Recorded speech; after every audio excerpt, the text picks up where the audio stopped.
आतंकवादियों को भेजने वाले लोगों को पता है अब भारत घर में आकर के घुस करके मारता है।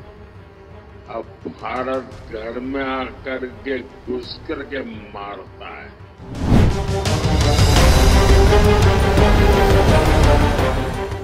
नमस्कार, मैं हूं आपके साथ अभिषेक कुंडी। प्रधानमंत्री मोदी का यह भाषण आपने कई बार सुना होगा। प्रधानमंत्री मोदी अपने ज्यादातर भाषणों में इस बात का जिक्र करते हैं। प्रधानमंत्री ने ऐसा करके भी दिखाया है, तभी इस बात को वो बोलते हैं। लेकिन प्रधानमंत्री का यह भाषण सिर्फ देश में ही नहीं बल्कि भारत के बाहर भी चर्चाओं में बना हुआ है। बल्कि पाकिस्तान तो इससे खौफ में है, पाकिस्तान परेशान है और साथ ही सोच रहा है कि मोदी का ये बयान उसके लिए आपदा में अवसर साबित हो सकता है। और इसी अवसर के लिए पाकिस्तान दौड़ा दौड़ा यूएन पहुंच गया और कहने लगा कि साहब भारत घर में घुसकर मार रहा है। मोदी खुद इस बात को कह रहे हैं, मंचों पर प्रचार भी कर रहे हैं। मोदी के बयान से पाकिस्तान अति उत्साहित तो जरूर हुआ, लेकिन जैसे वो अक्सर मुंह की खाता आया है, इस बार भी यूएन में जाकर मुंह की जरूर खाएगा। तो पहले आपको बताते हैं कि यूएन में जाकर पाकिस्तान ने क्या कहा, फिर आपको बताएंगे कि यूएन में जाने से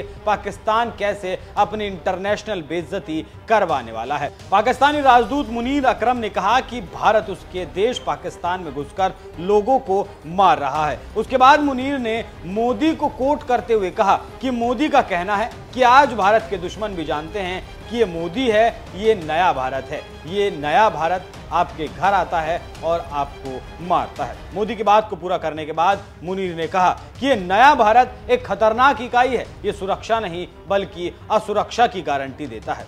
इसके बाद उन्होंने कहा कि 2 दिन पहले पाकिस्तान के विदेश मंत्री ने सुरक्षा परिषद के साथ की संयुक्त राष्ट्र महासचिव और महासभा के अध्यक्ष को पाकिस्तान में भारत द्वारा निशाना बनाकर की गई हत्याओं के बारे में जानकारी दी थी। दूसरे क्षेत्र में घुसकर की जाने वाली हत्याएं सिर्फ पाकिस्तान तक ही सीमित नहीं हैं, ये कनाडा में राजनीतिक विरोधियों की हत्या और अमेरिका में हत्या के प्रयास के साथ ही अन्य देशों तक पहुंच गई। तो मुनीर अकरम के इस बयान की सोशल मीडिया पर खूब चर्चा भी हो रही है। लोग तरह तरह के कमेंट कर रहे हैं, लोग पाकिस्तान के इस बयान को लेकर उसकी खिंचाई भी कर रहे हैं। और साथ ही संयुक्त राष्ट्र में भारत की स्थायी प्रतिनिधि रुचिरा कंबोज ने पाकिस्तान को माकूल जवाब भी दिया। रुचिरा कंबोज ने कहा, हमने एक निश्चित प्रतिनिधिमंडल की टिप्पणियों से खुद को अलग रखने का फैसला किया है, जिसमें न केवल शिष्टाचार की कमी है बल्कि उसकी हानिकारक प्रवृत्ति के कारण हमारे सामूहिक प्रयासों में भी बाधा आती है। क्या उस देश से नहीं पूछा जाना चाहिए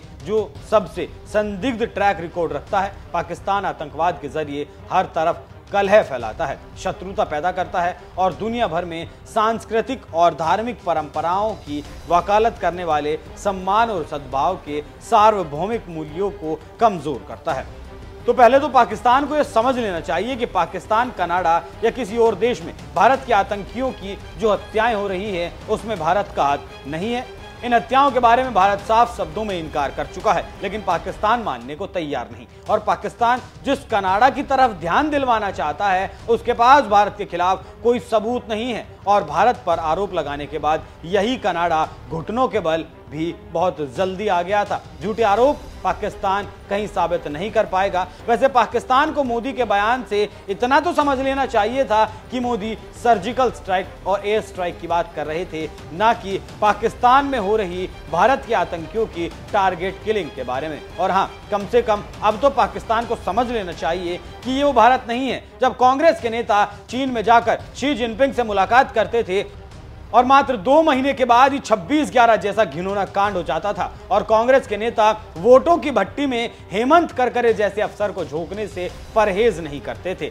कांग्रेस नेता विजय वेडेटिवार का कहना है कि एटीएस के पूर्व प्रमुख हेमंत करकरे की मौत आरएसएस समर्पित एक पुलिस अधिकारी की गोली से हुई थी। कांग्रेस नेता का कहना है कि कसाब की गोली से हेमंत करकरे की मौत नहीं हुई। इसी बात से समझ लीजिए कि ये लोग पाकिस्तान से कितना प्यार करते हैं और शायद यही कारण है कि 26/11 का बदला लेने में कांग्रेस नाकाम रही। और हाँ, इस प्यार के बदले राहुल गांधी को भी पाकिस्तान के नेता प्यार दे रहे हैं, राहुल के प्रधानमंत्री बनने की दुआ कर रहे हैं। वैसे पाकिस्तान यूएन तो जरूर गया, लेकिन साथ ही कि पाकिस्तान में भारत के आतंकी मारे जा रहे हैं। तो पहला जवाब तो पाकिस्तान से ही बनता है कि भारत के आतंकवादियों को उसने पनाह आखिर दी क्यों, और साथ ही क्या पाकिस्तान मानता है कि उसके यहाँ आतंकी फल फूल रहे हैं। तो यूएन पाकिस्तान गया तो जरूर है, लेकिन आएगा वहां से मुंह की खाकर। वैसे आपको क्या लगता है, यूएन में पाकिस्तान के साथ क्या कुछ होने वाला है? अपनी राय हमें कमेंट कर जरूर बताएं। नमस्कार।